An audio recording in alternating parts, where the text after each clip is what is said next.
세계적인 축제입니다. 정말 신기하게도 예수님의 이름을 한 번도 들어본 적이 없는 사람도 크리스마스는 들어봤어요. 참 신기하다는 생각을 했습니다. 우리가 이번에 방문했던 인도의 어떤 거울들은 외국인을 처음 우리 선교사님들과 복음을 전하는 사람들이 들어갔기 때문에 본 사람들도 많이 있습니다. 외국인을 처음 봤기 때문에 예수님의 이름을 들어봤느냐 그러면 못 들어봤다가 당연히 그렇습니다. 외국인이 처음 봤습니다 이런 얘기를 하는 동네들도 많이 있습니다.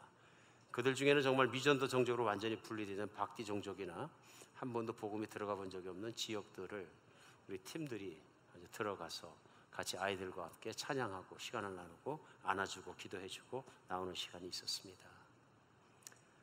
그런데 놀랍게도 예수님을 이름을 들어본 적이 없는 그런 마을에도 잘 아는 것이 있습니다. 그게 뭐냐면 미국에서 왔다 그러면 놀라는 것입니다. 그리고 미국에서 왔다 그러면 그들이 먼저 생각하는 것입니다. 코카콜라입니다. 한국에서 왔다 그러면 또 아는 것이 있습니다. 현대차를 압니다. 삼성을 압니다. 기가 막힌 일이죠. 언젠가는 한번 제가 인도에 가서 히말라야 산속 쪽으로 깊이 국경 쪽까지 네팔 쪽까지 올라간 적이 있는데요. 여긴 참 사람 들어오기 어렵겠다 하는 생각이 들었습니다. 근데 거기에 현대 간판이 붙어 있고요. 제가 듣기로 현대가 차가 고장나면 당일날 서비스해 준다고 들었습니다. 뿐만 아니라 코카콜라의 큼지막한 빌보드 간판이 쫙 붙어 있습니다. 길 옆에. 너무 놀랐습니다.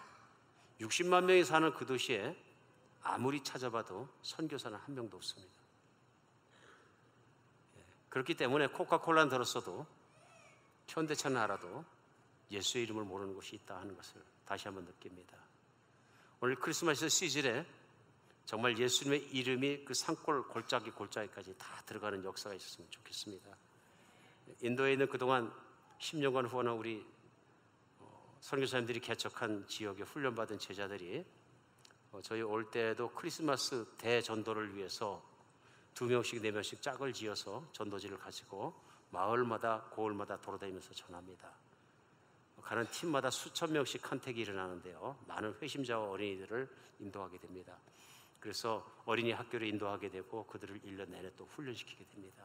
같이 기도하면서 불번듯이 번져가는 복음의 확장을 위해서 함께 기도하는 또 저렇게 재정적으로 후원하는 여러분 같이가 되었으면 좋겠습니다. 이번에 간절한 소원이 생겼습니다. 우리가 물론 마을 학교나 마을 교회를 세워가면서 하나님의 나라를 그렇게 세워가는 것도 좋지만 이제는 그 꼴까따라는 지역에 꼴까따라는 큰 도시에 우리 청년들의 교회가 좀 세워졌으면 좋겠다 하는 마음이 간절히 들었습니다. 청년들이 정말로 어마어마하게 많은데요. 특히 대학교는 몇몇 명씩 몰려 있는데 거기에 우리 젊은이들의 교회가 세워졌으면 좋겠다. 젊은이들의 교회는 이제 영어로도 할 수 있기 때문에 우리 교인들이 이따금씩 교대로 나가셔서 교회를 섬기시기도 하고 복음을 전하기도 하고 또 영어로 충분히 돌아왔으면 좋겠다 하는 마음이 들었습니다. 성탄절은 우리 예수님을 알게 하는 좋은 기제입니다. 하나님이 주신 기회라고 저는 믿습니다. 성탄절은 또 이 성탄절기에 우리가 하나님 말씀 앞에서 하나님을 더 깊이 알 수 있는 좋은 기회라고 믿습니다. 오늘 하나님 본문 말씀이 마태복음 첫 장 말씀입니다. 마태복음 첫 장 우리가 아는 것처럼 신약 성경을 처음 여는 것이고요. 열자마자 시작되는 것은 우리 예수 그리스도의 세계, 그 족보에 대해서 나오고요. 그렇죠?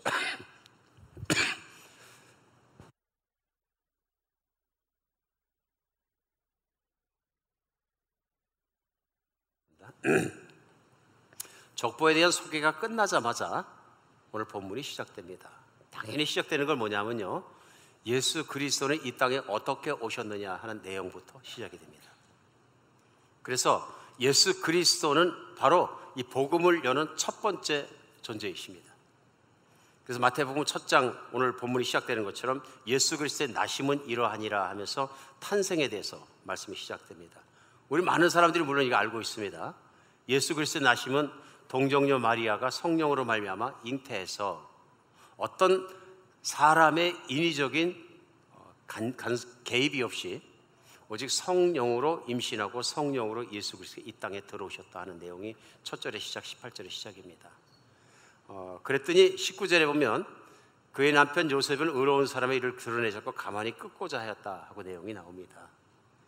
그러니까 상황이 좀 복잡했던 것이 뭐냐면 마리아와 요셉이 정혼한 사이입니다. 정혼한 사이라는 건 뭐냐 하면 예전에 우리도 조선시대 우리 아버지 세대까지 그리 하셨던 것 같습니다. 뭐냐 하면은 신랑이 신부의 얼굴을 못 보고도 장가갈 수 있고 신부가 신랑이 누군지도 모르고 시집갈 수도 있다. 그게 뭐냐면 아버지끼리 좋아해서 그 집 딸내미 보니까 참 좋게 생겼다. 그 집 아들내미 보니까 정말로 믿음직하게 생겼다. 그래서 서로 말이 왔다 갔다 하다가 부모끼리 약속을 해가지고 그러면 뭐 정혼합시다. 그래서 약혼시키고 날이 되면 결혼시켜서 둘이 살게 하는 걸 제 어린 시절에 저희 동네에서 얼마든지 보았습니다. 놀랐겠죠? 신부가 그 신랑의 모습을 결혼식하는 날 첫날 딱 보는 건데요. 얼마나 긴장되겠습니까? 근데 우리 선배 조상들 보면 그러고도 잘 사셨어요. 진짜 잘 사셨어요. 이혼율이 굉장히 낮아요. 물론 요즘에 우리가 참 이해할 수 없는 그런 환경이긴 합니다만 그런 환경 속에서 잘 살았다. 유대인들이 과거에 결혼의 풍습이 그리했다 그런 얘기입니다. 자신들의 의지와 관계없더라도 양가 부모가 정혼을 시킬 수 있었다. 그러나 약혼해서 결혼을 약속한 상태가 되더라도 15, 16세가 지나가고 그들이 준비될 때까지는 부모들이 같이 동거하지 못하게 하다가 때가 되면 동거를 허락했다. 그래 마리아와 요셉은 양가 집에서 정혼할 것으로 약속은 되어 있지만 같이 사는 입장은 아니었다. 그랬는데 마리아가 임신했다는 것입니다. 근데 사연은 정확하게 모르지만 마리아가 요셉에게 정혼자에게 자신이 임신했음을 알렸던 것 같습니다. 놀랐겠죠? 얼마나 놀라운 일입니까? 나하고 결혼할 색시가 통별이 왔는데 뭐라 그러면 내가 임신하였습니다. 그런데 성령의 능력으로 임신하였습니다. 근데 성경은 뭐라 그러냐면 요셉은 의로운 사람이다 이렇게 얘기합니다. 믿음이 있는 사람이라는 얘기입니다. 통지가 온 것은 내가 성령의 능력으로 임신했습니다 하는데 요셉이 믿어졌을까요? 안 믿어졌을까요? 안 믿어졌다. 그래서 요셉이 그날부터 고민을 시작한 것입니다. 이것이 뭐냐 하면 나는 마리아란 처녀가 그렇게 성실하고 하나님을 향해 신실한 사람이라는 얘기도 들었고 믿지만은 이 사실만은 못 믿겠다. 못 믿으니까 어떻게 되냐면 갈등이 생기는 것이죠. 갈등 속에서 만약에 그가 사람들에게 마리아가 임신한 사실을 노출하게 되면 마리아가 돌을 맞아 죽습니다. 율법에 따르면 결혼 전에 부정한 여는 돌로 때려 죽여라 이렇게 돼 있기 때문에 동네 사람들 돌에 맞아 죽습니다. 그것도 이 사람은 마땅치 않았던 거예요. 착한 사람이죠. 착한 사람이라고 나옵니다. 어떻게 할까 대관절 고민하다가 그가 생각한 내용이 뭐냐면 내가 먼저 파혼을 하자. 그래서 그도 구하고 이 결혼도 깨어지고 그 길로 가는 게 제일 옳은 길이겠다 생각해서 마음속으로 가만히 끊고자 하였다. 그냥 자기가 이유를 만들어서 파혼을 하자 하고 생각을 하고 있었다는 얘기입니다. 그런데 하나님께서 그의 꿈속에 사자를 보내셔서 만나서 전하신 말씀이 오늘 본문 내용입니다. 그래서 사자가 그에게 전한 말씀이 21절부터 나오는데요. 20절부터 나오는데요. 요셉아 내 안에 마리아 데려오기를 무서워하지 말라. 그에게 잉태된 죄는 사람이 그렇게 한 것이 아니라 성령이 그렇게 하신 것이라. 그래서 21절부터는 그래서 아들을 낳을 것인데 그 아들의 이름을 예수라 하라. 그 뜻은 무엇이냐면 그가 자기 백성을 죄에서 구원하실 분이심이라. 그리고 또 말씀하신 게 뭐냐면 이것은 갑자기 우연히 일어난 일이 아니라 이미 600여 년 전에 선지자 이사야를 통해서 하나님께서 하신 말씀이 내 철을 통해서 이루어지는 것이니라. 그러시면서 23절에 보면 보라 처녀가 잉태하여 아들을 낳을 것이요 그 이름은 임마누엘이라 하리라 하셨으니 이를 번역하지 하나님은 우리와 함께 계시다 함이라. 이것이 뭐냐면은 처음 듣는 말씀을 하는 것이 아니라 이미 요셉이 많이 들어서 알고 있던 이사야서 7장 14절 말씀을 그대로 천사가 인용하면서 처녀가 잉태하여 아이를 낳는데 그 뜻이 하나님께서 우리와 함께 계시다는 뜻이 그냥 전해지는 말씀이 아니라 그 말씀이 내 처 마리아를 통해서 이루어졌느니라 하고 말씀을 전하는 것입니다. 고민하고 조용히 끊어버리려고 그랬는데 오늘 천사까지 나타나서 말씀을 하시니까 거기에서 믿음과 깨달음이 와서 요셉이 마음을 돌이켜서 주의 사자의 분부대로 아내를 데려왔고 아들을 낳기까지는 동침하지 않았다 하는 내용이 마태복음 1장에 시작되는 내용입니다. 이것이 예수님이 이 땅에서 오신 모습입니다.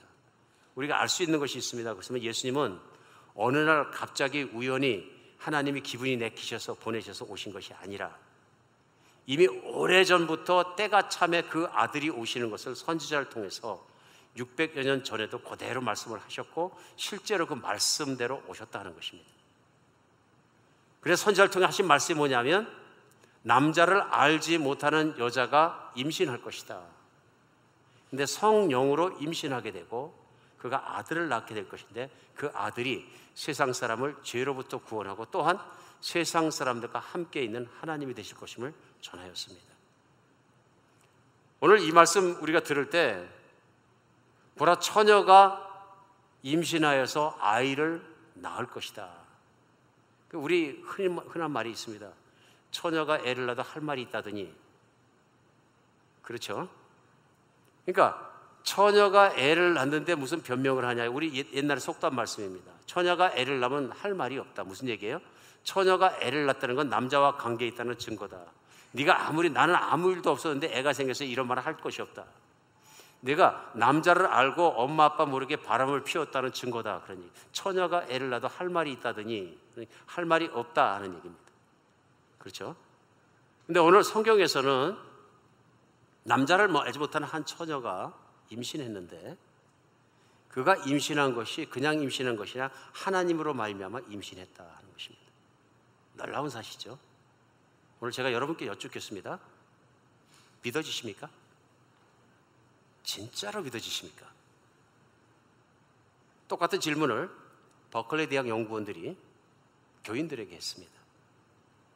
몇 해 전에 교인들에게 이것이 역사적으로 실제로 이런 일이 일어났다고 믿으십니까? 하고 교회에 물어본 거예요. 그래서 부끄럽기도 하고 놀라운 결과가 나왔어요. 결과가 뭐냐면 미국 내에서는 신앙이 성경적이고 가장 깊고 좋다고 유명한 우리 침례교회 31%가 그렇게 역사적으로 실제 그렇게 일어났다고는 안 믿는다. 설화와 같이 믿는 것이죠. 실화와 같이 믿는 것이지 실제 하나님이 한 처녀를 임신시키셨겠느냐, 이렇게 믿어지진 않는다. 이렇게 답변했습니다. 장로교회 교인들의 43%, 감리교인들의 66%가 문자 그대로는 믿지 않는다. 이렇게 얘기를 했다. 뭐 그렇게 놀랍지 않습니다. 왜 놀랍지 않느냐 하면 성경에 나와 있는 내용들을 역사적 사실 그대로 믿지 않는 신학자나 그 신학을 배운 목회자들도 많기 때문에 그렇습니다. 현재. 근데 여기 심각한 문제가 있습니다.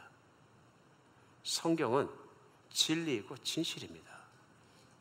믿음이라는 것은 성경에서 하나님께서 남자를 알지 못하는 한 처녀가 하나님의 능력으로 아이를 잉태했다 그러면 믿어야 되는 것입니다. 그런 일이 있을 수 있다는 하나님의 신화를 말씀하시는 것이 아니라 실제로 이 땅을 태어나고 살고 걸어가고 살았던 마리아라는 한 처녀가 성령의 역사하심을 쫓아 임신한 사건이 역사적으로 있었다 하는 것입니다. 있었다. 이게 너무 중요합니다.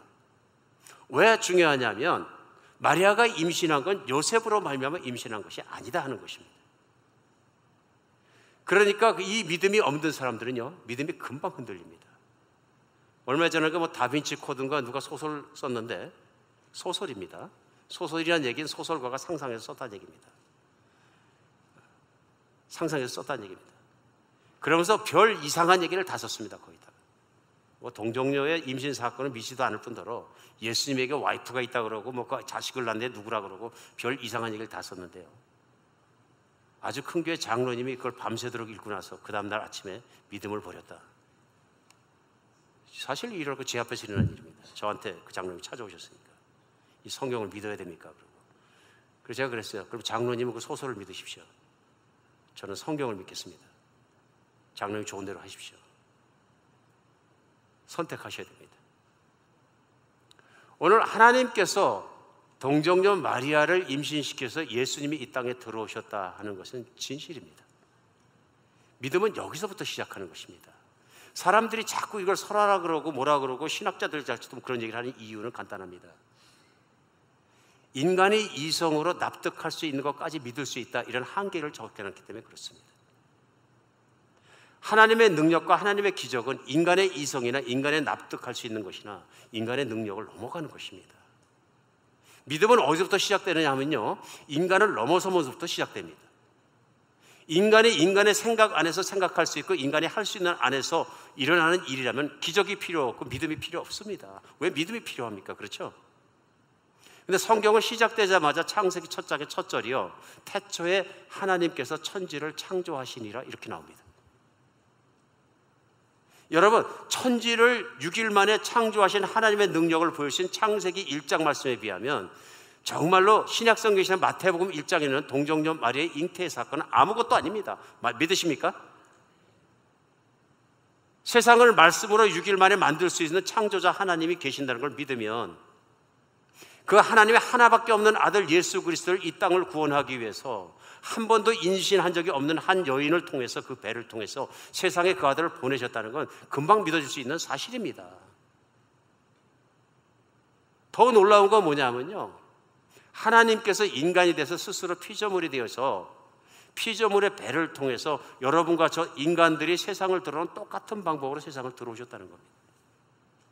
물론 하나님이 세상을 들어오실 수 있는 많은 방법이 있으실 겁니다. 무한한 능력이 있으시니까요. 그렇죠? 기가 막힌 천군 천사를 거느리시고 인간이 정말 압도당할 만한 세력으로 들어오실 수도 있고요. 그런데 하나님의 선택의 방법은 뭐냐면요, 인간들과 똑같은 모습으로 내가 내 아들을 세상에 보내겠다는 결정이십니다. 다른 거 몰라도 여러분과 저도 세상에 어떻게 들어왔는지를 압니다. 간단하죠? 어떻게 해요? 예, 엄마 뱃속을 통해서요. 10달간 임신해 있다가 그 다음에 태어난 거죠. 세상을 들어온 거죠. 그런데 하나님께서 그 아들을 우리가 똑같은 방법으로 사람으로 세상에 보내셨다는 것입니다. 이게 믿음이 필요한 것입니다. 내가 이것을 믿을 때부터 많은 것이 달라지는데요, 오늘 본문 말씀이 우리에게 꼭 주시는 은혜 두 가지가 있습니다. 그래, 믿는 사람마다 누려야 되는 은혜 두 가지만큼은 이 성탄절기에 반드시 누려지는 여러분과 제가 됐으면 좋겠습니다. 첫 번째가 뭐냐면요, 임마누엘의 은혜입니다. 오늘 예수님은 유대인 안으로 들어오셨는데요, 그렇죠? 한반도에 오셔서 조선 민족으로 태어나신 것이 아니라, 한반도 민족으로 태어나신 게 아니라 유대인 사이로 태어나셨습니다. 마리아가 유대인이고 요셉이 유대인이거든요. 이것도 약속입니다. 다윗의 뿌리를 통해 오시겠다고 아주 오래전부터 약속을 하신 것을 이루신 것입니다. 그런데 오늘 유대인 속에서 오셨지만은 요셉이 실제 아버지가 아니다 하는 것입니다. 요셉은 육신적인 관계가 없다. 그래서 인간의 죄성을 통하지 않고 성령으로 잉태하셔서 거룩하고 깨끗한 모습으로 마리아의 태만 사용하셔서 세상에 들어오셨다는 것입니다.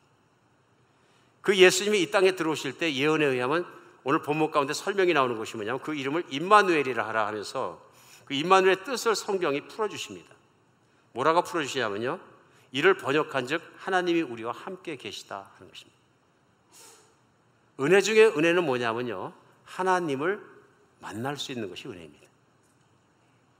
하나님을 만나는 것. 사람이 귀신이 들려도 사람이 다릅니다. 그렇죠? 뭐 귀신 들린 사람을 못 보신 분이야 설명이 필요하겠지만 많은 분들은 귀신 들린 분들을 보신 경우가 있는 것으로 알고 있습니다. 저도 어릴 적부터 귀신 들린 사람들을 가끔 보았습니다. 무당도 그렇고요. 어릴 때는 뭐 귀신 들린 무당들이 작두에 맨발로 올라가서 춤추는 걸, 제가 칼춤 추는 걸 몇 번 본 적이 있습니다. 그리고 뭐 천을 쫙 찢는데 저게 무슨 차력인가 그래서 제가 가서 정말 어릴 때 재밌게 본 적이 있어요. 쇼도 아니고. 귀신이 들려도 사람이 달라집니다.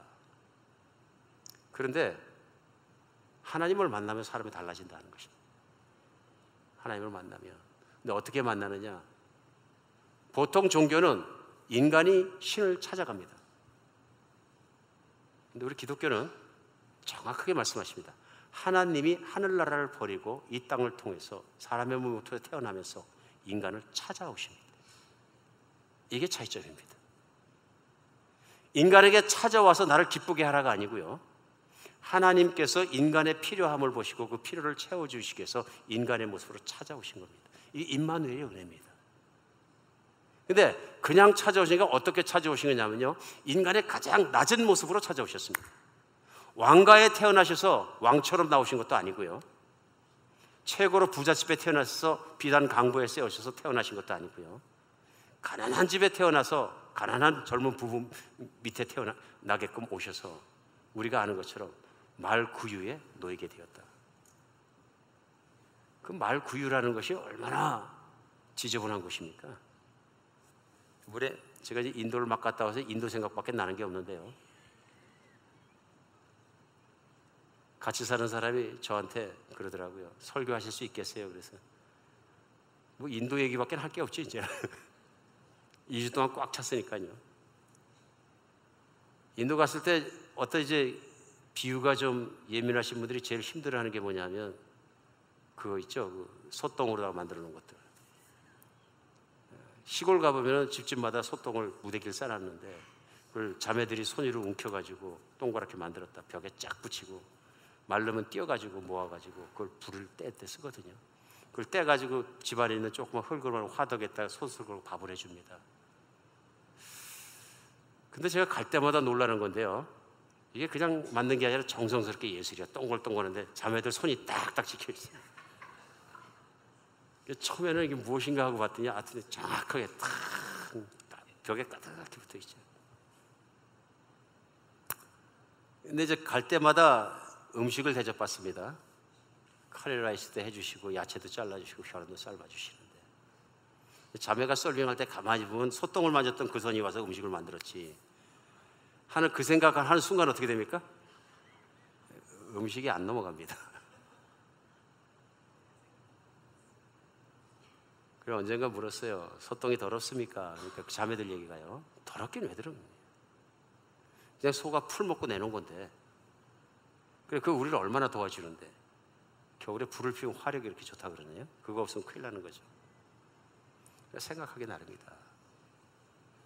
근데 사실 말구유나 소구유라는 게 지저분한 것이거든요. 그렇죠? 암만 그래도 변은 변이다. 그런데 예수님이 그 구유로 오셨다. 그 위에다 집 좀 깔아놓고 입을 건 뭐 있었겠습니까? 두르고 있던 천이나 뭐 면이로 된 그런 것들 둘둘 말아가지고 태어난 아기를 넣은 것이죠. 왜 이렇게 오셨을까요? 왜 이렇게 구차하게 오셨을까요? 우리 분명하게 느낄 수 있습니다. 누구에게나 친하게 오셨습니다. 유대인들이 볼 때 하나님은 범접할 수 없는 존재입니다. 시내산에서 하나님을 볼 때 무서워서 벌벌 떨려서 가까이 가지 못했다 그럽니다. 하나님은 놀랍게 무서운 분이십니다. 가까이 갈 수 없는 위대한 분이십니다. 근데 그 하나님께서 임마누엘의 은혜는 가깝게 불러주신 것입니다. 갖지 못한 자도, 비천한 자도, 가난한 자도, 배우지 못한 자도, 아픈 자도, 어떤 자도 누구나 만져볼 수 있고 누구나 처할 수 있는 모습으로 오셨습니다. 그 하나님이 오셔서 그 예수님이 세상을 사시면서 가난한 자로, 힘든 자로, 힘겨운 인생을 살면서 고통도 체험하고 쓰라림도 체험하고 똑같은 인생을 사셨다. 놀라운 일입니다. 하나님의 인생을 얼마나 사랑하시냐 하는 것을 그 아들 예수 그리스도 이 땅에 보내셔서 어떤 모습으로 보내셨고 어떤 인생을 체험하게 하셨는가를 우리가 보면서 느낄 수 있습니다. 우리가 말로만 그런 것이 아니고 하나님께서 내가 네 고통을 알고 내 마음 아픈 것을 알고 내 힘든 것을 알고 내가 세상에서 아픈 것을 내가 다 안다. 그러니까 마태복음 11장에서 예수님께서는 수고하고 무거운 짐진 자들아 다 내게로 오라. 내가 너희를 쉬게 하리라.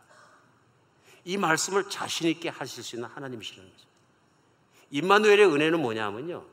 내가 만질 수 없는 하나님, 가까이 갈 수 없는 하나님, 무서운 하나님, 떨리는 하나님이 내 인생에 내게서 내가 손잡을 수 있는 하나님, 쳐다볼 수 있는 하나님, 사랑할 수 있는 하나님, 대화할 수 있는 하나님, 가까이 할 수 있는 하나님을 찾아오시는 거예요.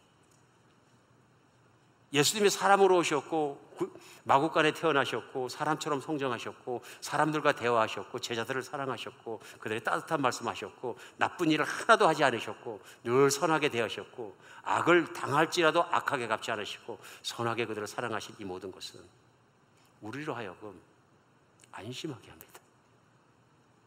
창조자 하나님의 어떤 모습인가를 보고 느끼고 겪은 제자들이 얘기합니다. 하나님의 영광이 충만하더라. 막 그냥 힘이 세기 때문에, 대단하기 때문에, 슈퍼맨이기 때문에 그런 것이 아니고요.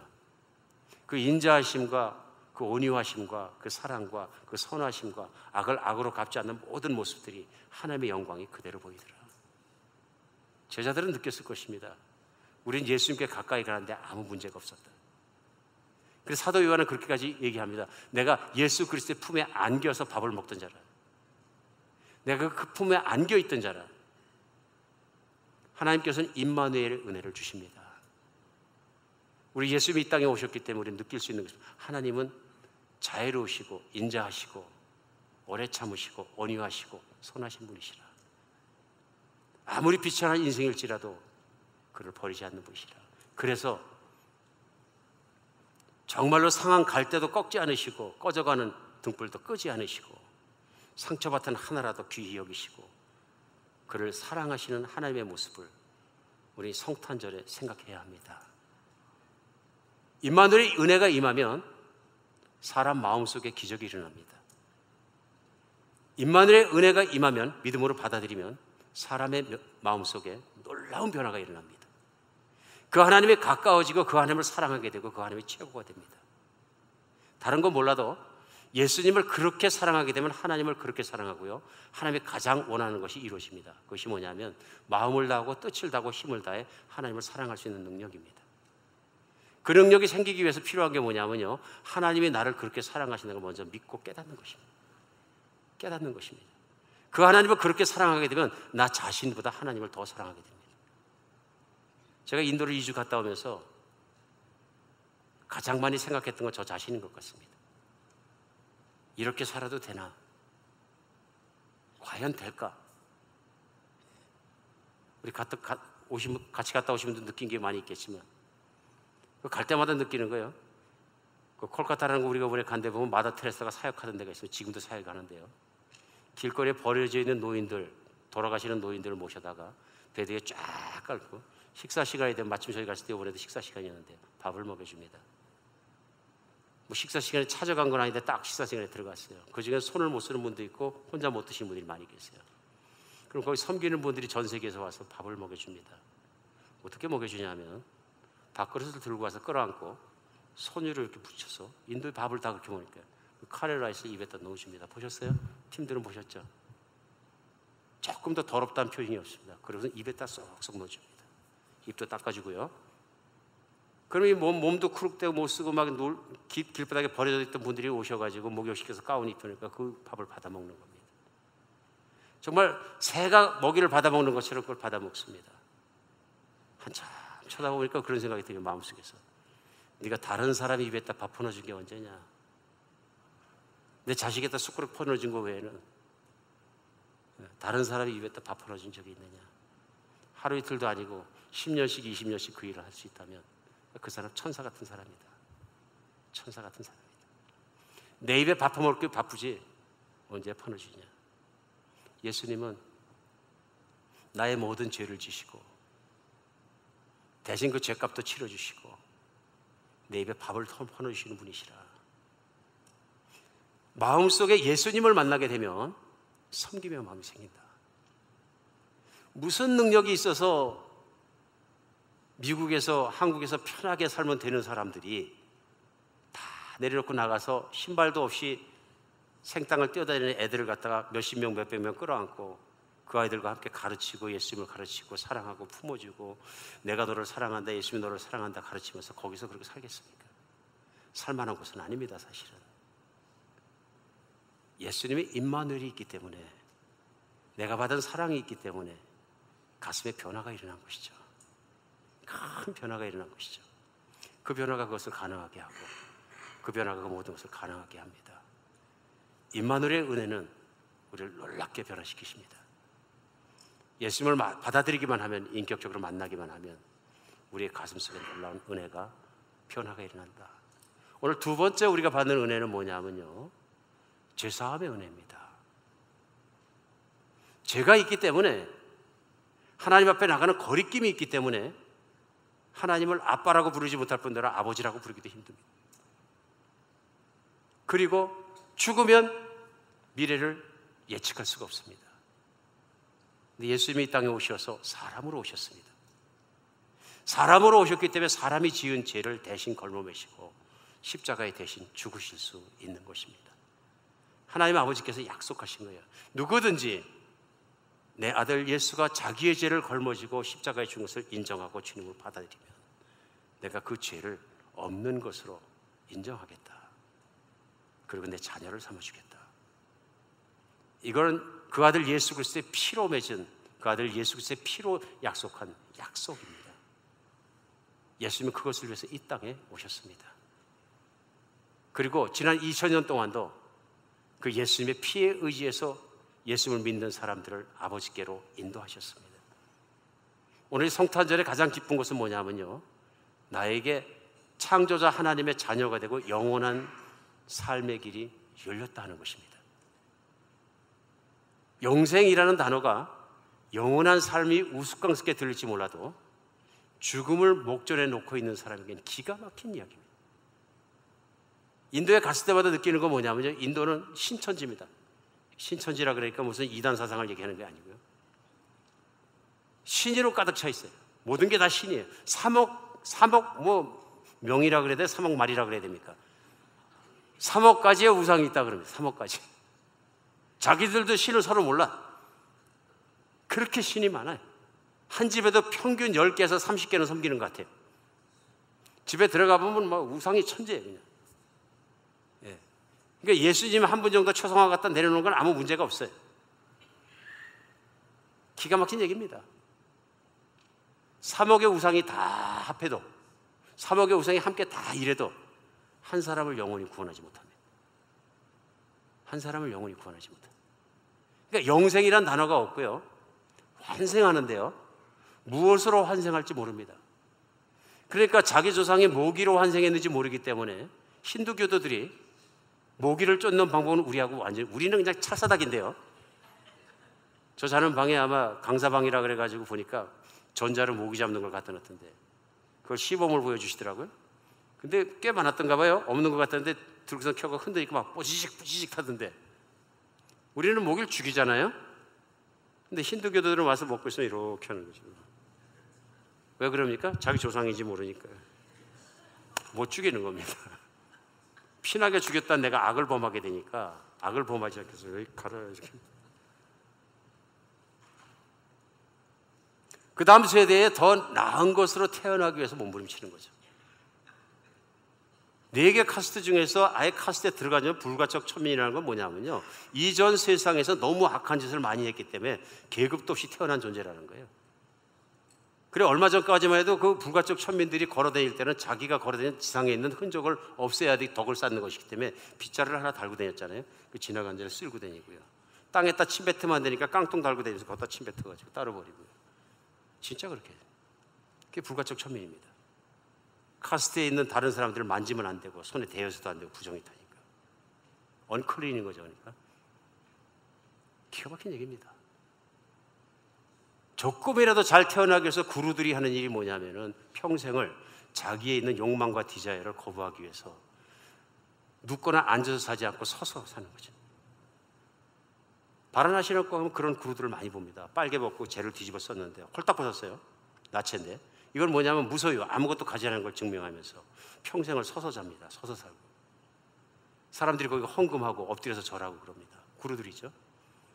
자기의 욕망과 모든 걸 부인하고선 다음 세대에 잘 태우기 위해서 몸부림치는 모습입니다. 이번 팀은 바라나시 갔다 오실 시간이 없었는데 참 불쌍한 생각이 들어요. 어떻게든 다음 세상에 잘 태어나기 위해서요. 예수님처럼 나를 믿는 자는 죄에서 사함을 받았고 죽음에서 영생으로 옮겨졌느니라. 기가 막힌 은혜입니다. 너무 쉽기 때문에 우리도 너무 쉽게 생각하는 경우도 많이 있는 것 같습니다. 성탄에 생각해야 될 은혜는 이것입니다. 예수님을 만났으면 모든 것을 가진 것입니다. 하나님과 친밀감도, 죄를 사함받고 영원히 살아가는 것도, 나는 이제 영원히 살아가는 존재이기 때문에 얼마든지 세상으로부터 자유로울 수 있습니다.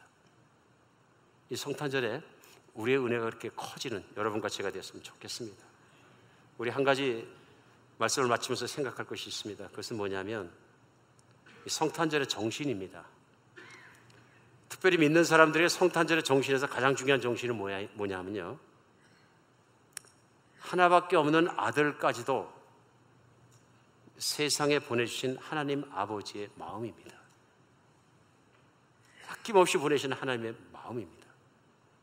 나를 구하기 위해서는, 사람들을 구하기 위해서는 그 아들이 겪어야 되는 고통과 인간으로 겪어야 되는 수모에도 불구하고 이 땅에 보내신 하나님의 마음입니다. 그 마음이 우리 마음속에 품어져야 우리도 예수 그리스도의 복음으로 성탄절의 기적을 만드는 사람이 됩니다. 이 세상에 인간으로서는 살아가면서 가장 가치 있는 일을 할 수 있는 인간이 되는 것 같습니다.